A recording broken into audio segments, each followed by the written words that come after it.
Welcome to the People Leaders Podcast, the audio resource for managers and business leaders creating high-performing teams. Join leadership and team development experts Jan and Michelle Turkelson each week as they explore both subjects from every angle. Through practical tips, valuable insights, and compelling interviews with leadership experts around the world, you'll learn how to bring out the best in your staff and how to give your best as a leader. Good morning. Good afternoon Jen. and good night, Michelle. I know I've got to remember not to say good morning because some people are listening to us from, all around the place. So welcome everyone. So Michelle, we have a session today that is a really meaty process podcast. So people are going to walk away with some really good insights into how they run their business. And Jen, I was just thinking, we talk in our high-performing team tool about, the cornerstones of a high-performing team. It's the people, the roles, the goals, and the process. And today we're going to focus more on the process, which is great because we're usually focusing on some of the people issues. So this is going to be a really good one. Yes, and so I'm going to introduce Craig. So Craig is the founder and managing director of Touchpoint One, and it's a Brisbane-based management consultant business. And Craig has over 20 years' experience in water, electricity, transport, resources across many different industries. And he started his career as a water treatment plant operator, so he knows how to get down and dirty, and he's worked his way up through a lot of drive, experience, knowledge to a situation now that he is a really I think professional, but also a key deliverer on solutions to business that have complex problems. So he looks at someone's business and works out how to simplify their processes and systems to make them work so they're high performing. So Craig, welcome. Yeah, welcome. Yeah, thanks for the invite. Much, glad to be here. So like Michelle said, we really like to think about the people who are listening to the podcast, and they're very practical. And when we started talking to you, we realised that you definitely have that really nice balance between the theoretical, and the practical. So you can do the big picture as well as the real tangible, because that's what a business needs. Yeah, I was having an interesting conversation with a colleague of mine when I said I was doing this podcast, and we were talking about leadership, and he made an interesting comment that he said there's plenty of great managers around, but there's not a lot of great leaders around, and I think that's sort of a key point that I think it's sort of a differentiator from where I work. I help managers, but also leaders, but it's bridging that gap between being a good manager and being a good leader, and what are the tools in your toolkit to get you there. And I sort of help with some of those practical, sometimes boring sort of tools that really help people free up their time to be able to focus on being a good leader. Oh, yeah. We're big on tools and toolkits. That's fantastic. So let's have a look at some of those problems that businesses face, because looking through and also speaking with you, you have a really good way of solidifying that complex issue into a real practical kind of like focus. So what key problems have you identified that most businesses have, especially around their systems? Yeah, there's four key ones, I guess, that I've identified from working with the businesses that I do, and the first ones, they really have systems and processes that don't fit their business. A lot of the times, people come from corporates or come from other organisations, and they bring everything with them, and you end up with a business back of house or systems and processes that are just way too complicated, way too much red tape. And people just don't use them, so they find shortcuts and they find ways around things, or they just get frustrated with what they're doing. The second one is, and I guess this is a similar thing where it's also a bit of a looking at the bright shiny object sort of thing, that you always need, in today's world, you need technology to support your business. There's no two ways around that.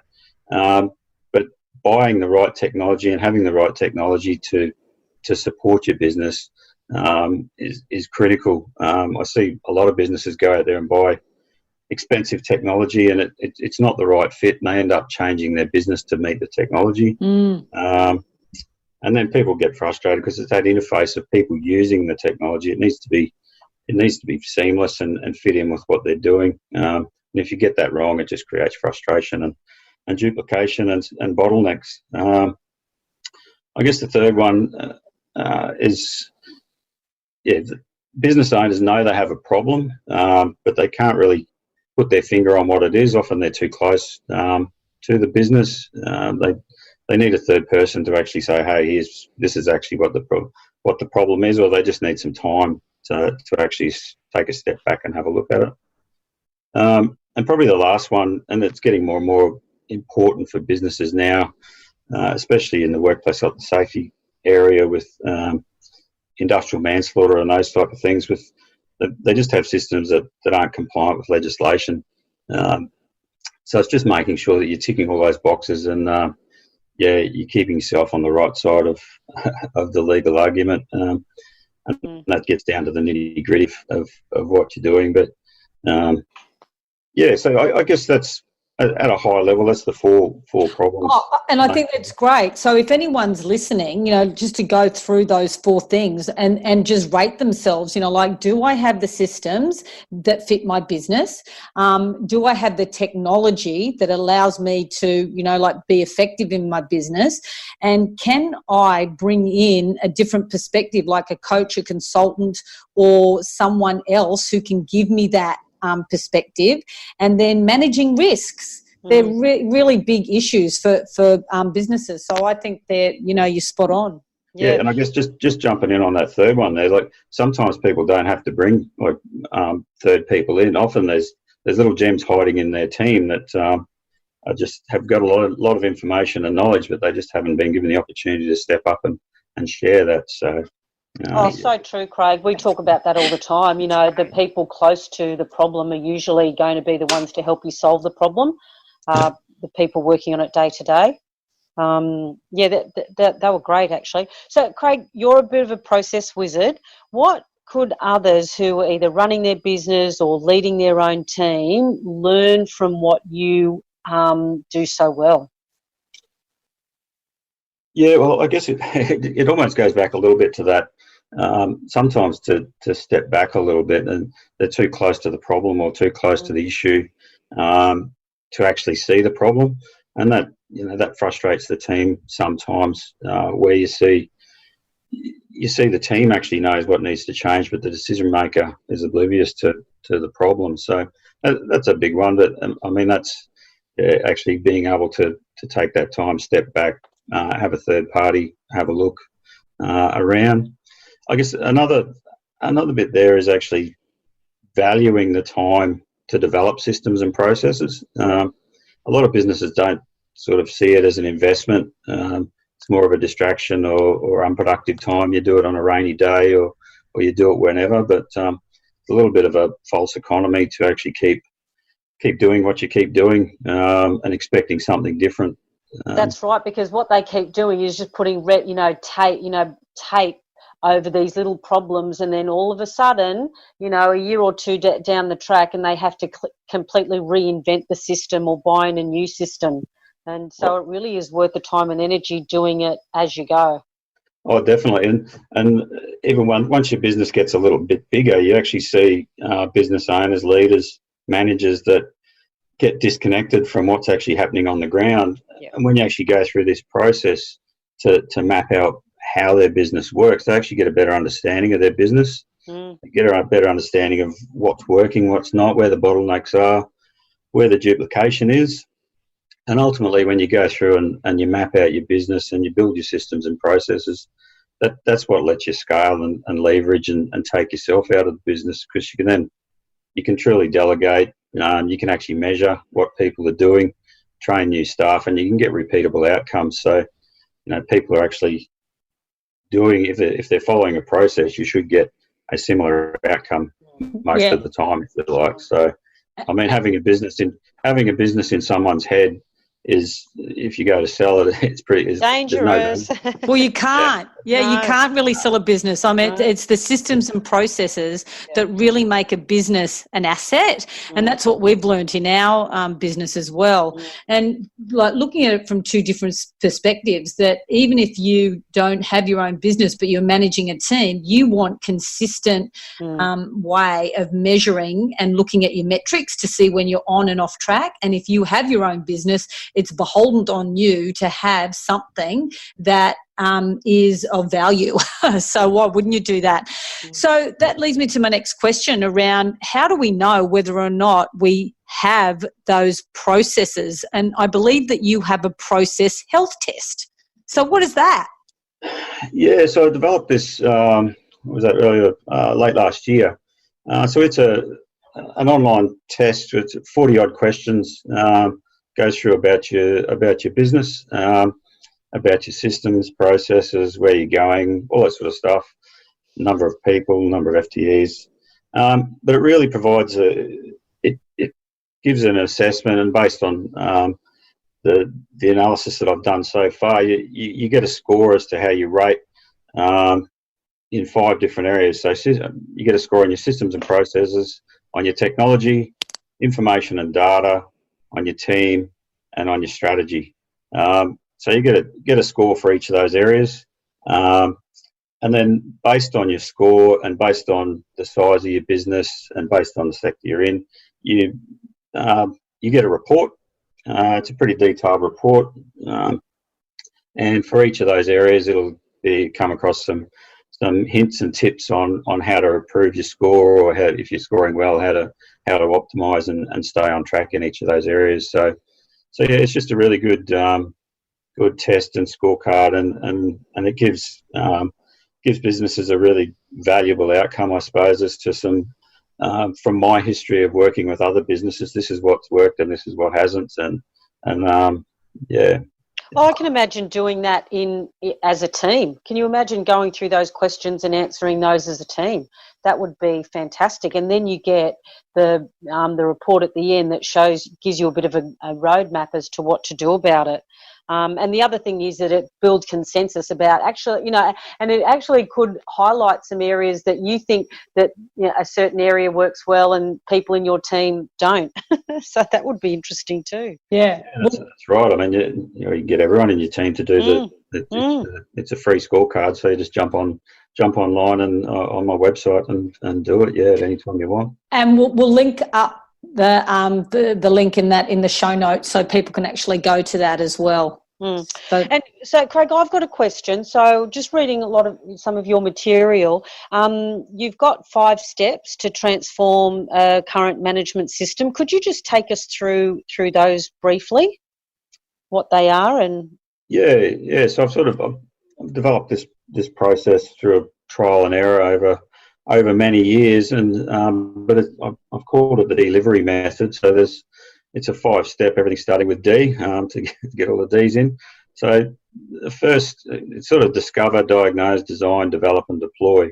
So the discover and the diagnose, they're often combined. So the discovery is just getting into a business, finding out what it does, finding out what the system, mapping the systems and processes out, finding out the technology that people use, finding out what the problems are, talking to the team, and then I guess diagnosing, going away with that, diagnosing some of the issues, whether they're root cause issues or whether they're technology issues. And I've actually developed a couple of products specifically for that area. So I've got a system spotlight product, which I just go in and do those 2 steps, and then at the end of that, businesses get a report and an action plan to go and address the issues that I've found and get some process maps out of what they currently do. And the other product I do there is technology Tetris. So that's actually getting in and looking at specifically at the technology that's being used, and then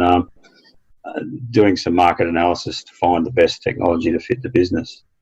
So once you've finished off that discovery and diagnose phase, then you got a baseline. You understand what your business does. You understand what the problems are, and then you want to go and design the new system. So that's spending more time with the team, with the management team, understanding where the business wants to go, and mapping out and designing the new management system and designing new systems and processes, working out what the new technology will be, and coming up with a project plan to get that done. And then the develop, and that's going away and turning the handle on the wheel and just churning out everything, developing all the documentation that's required, all the systems, all the processes, integrating technology. A little bit of testing in there as well to make sure everything's working before you launch. And then the last step, which is probably the most critical step if you're doing a full system redesign, which is the deployment. And the deployment is really critical just from a change management perspective to make sure that everything's tested before you roll it out, that it's actually going to work, and then people people know what's going on and know what their roles are. So, I mean, all the way through there, I think the key bit for any business is just to make sure you're taking your people on the journey. Look, you have just, read my mind. I'm delivering a lecture yesterday about this and the importance of keeping, key stakeholders, which are your staff members. They're absolutely critically important to the success of any change program. Couldn't agree more, Craig. Yeah, no, it is important to, and that communication and change management is, it's a critical element to any change in a business. Well, and it's an element of a high-performing team, which I was going to ask you. You've had so much experience over the last 20, 30 years. Have you ever been part of a high-performing team? I'm sort of a little bit on the fence with high-performing teams because they're sort of subjective and what criteria do you actually measure them? So I've worked in a few teams that thought they were high-performing, but I sort of didn't consider them. And then I've actually looked at and worked in and looked from the outside and just thought, geez, I don't know about that team, but they're actually kicking goals all over the place. So it's sort of hard to, hard to judge. And it goes back a little bit to, I guess, that comment I made at the start about managers and leaders. And I'm working with one of my colleagues, one of my clients at the moment, who is an awesome leader who has taken I wouldn't say dysfunctional team, but it was the problem child of an organisation and just has done some amazing things with it. And I'd consider them now to be high performing. And it's really, I think it really comes back to that leadership, but it also comes back to the values and then actually setting the values, everyone having a say in the values, and then actually living and holding people to account for the values. And I think high-performing teams work better with a flatter organisational structure too. So if you've got those really deep organisational structures, people get buried down in the business, whereas if it's a bit flatter, people have more of a say and have more input and impact on what's actually happening in the business. So a bit of a mixed answer there. Once again, I think it comes back to that leadership thing and having an open and honest culture and valuing their team, but also having vulnerability in the team too. I think people being able to speak up, express themselves, and being heard, and Yeah, absolutely. And in fact, Craig, Jan and I have been working in this space, working with leaders and teams for over 20 years. And over the years, we have put together what we consider a really good high-performing team indicator. Because people talked about high performing, but they couldn't actually ever measure it, and so that's what we set about doing is starting to measure it, and it does incorporate all of those things and process what the area that you fall so squarely into is one of those elements of a high-performing team. Now, and the other area that we talk about in high-performing teams is the relationship that the team has with their clients and stakeholders, and that's another strength of yours. Do you have any tips that you could give people listening on, how to manage that communication bridge with stakeholders? It's really, you said people listening. I think listening is one of the key one of the key points that people not points, but key abilities, or that people are sort of struggle with it sometimes. And everyone wants to be heard at the end of the day. I have a really good book called Just Listen by Mark Coulson. And Mark sort of goes through a lot of different processes and strategies and all the different levels based on that, the human brain, the monkey brain, reptile brain. But being able to communicate with people is critical in that client stakeholders. I think for myself and others in there, really being informed about what you're actually trying to achieve, or what each group is trying to achieve, even if they're totally poles apart. But you need to understand where people are coming from and what goal they have in mind. I think there's not enough validation, I think, in some communications where people just brush over what people say without actually validating someone's point or diving down to actually understand why people are behaving or saying what they're saying, and then actually validating that and then recording that and considering that in decisions going forward. I guess feedback too. It's not a lot of communication involves feedback. When you're actually making changes in a business and you decide to go in one direction, you decide to implement a system or a technology program, and some people in the business don't agree with it, actually having that feedback to say, hey, we've done this, we would have liked to have done what you did, but we didn't do that because of X, Y, and Z.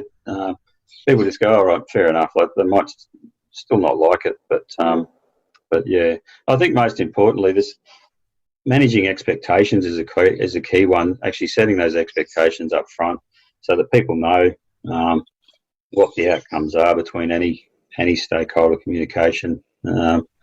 Staying neutral, there's, for myself, that's critical when I'm going into a business to make some change or build a system or process. It's actually just looking at the facts and understanding what the goals and outcomes are, and not jumping to conclusions, but just staying on track. And once again, keeping people informed, like no surprises. People don't like surprises, so keeping everyone in the tent rather than outside the tent and taking them on the journey.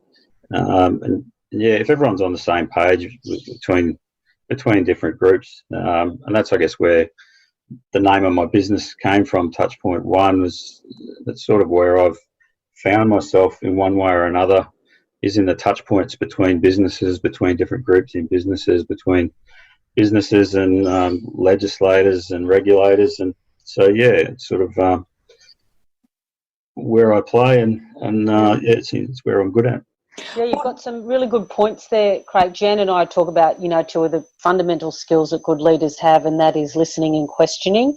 And we talked about, I think we did an Instagram post last week about the types of questions, and you mentioned about validating people and knowing that, they've been listened to, and you do that with the follow-up question.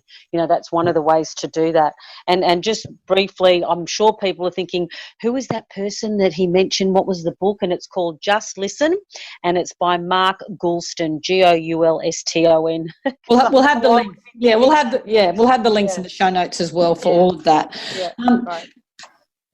So just wrapping up now, Craig, you have a lot of collateral in your toolkit. So someone listening to you, you mentioned to us that you would gift our listeners with something. Do you want to just tell us a little bit about that? Yeah, so I've developed, I guess, a business management blueprint, which is a framework for a business management system that works pretty much for any size business.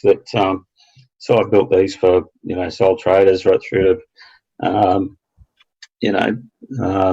businesses turning over $10-20 million, and it's just a framework of documentation that you can use as a starting point to build your business. And then for other businesses, I've actually developed a product based on this, which is all of the templates you require to build a management system, and it's called Business in a Box. So.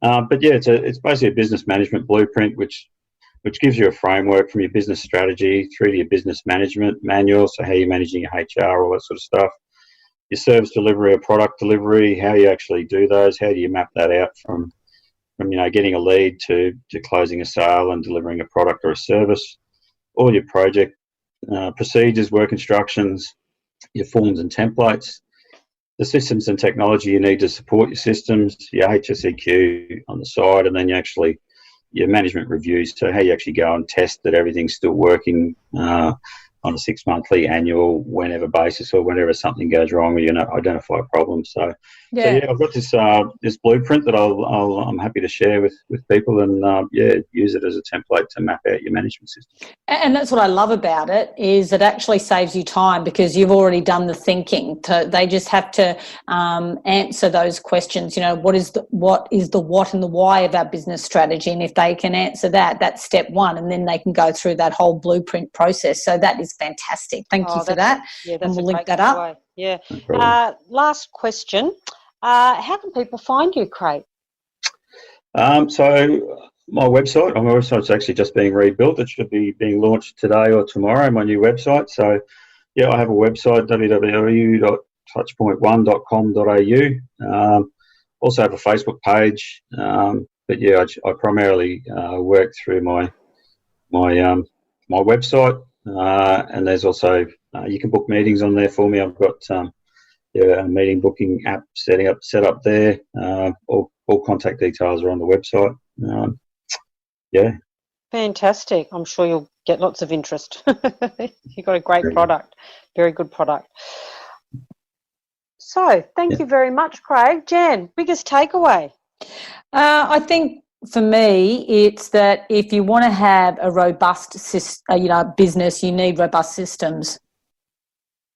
Absolutely. Well, for me, it's more about, process and systems are one of the key cornerstones. And so often we do focus on the people elements, the roles and the goals. And sometimes, the process side is a little bit boring, but it's still a foundational piece of a high performing team. Yeah, and it allows you to focus on the people too. That's right. That's right. Yeah. I think the good thing for mine, the thing to think about with systems and processes is often if you spend the time to do it, you do it once and it's done. If you like, and then you put it in the bank, and you might have to dust it off and tweak it as you change something in your business, or as your business changes, or as you do something differently. But once it's done, it's done. I feel like and then it's actually an asset to your business. So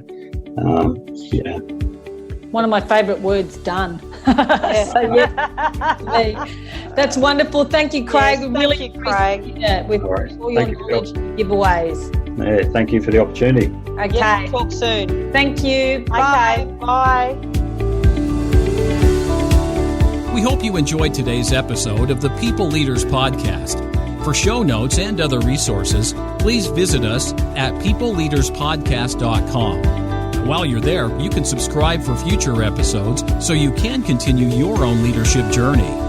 And please be sure to share this and other episodes with your friends and colleagues. The People Leaders Podcast is brought to you by the Experts on Air Podcast Network.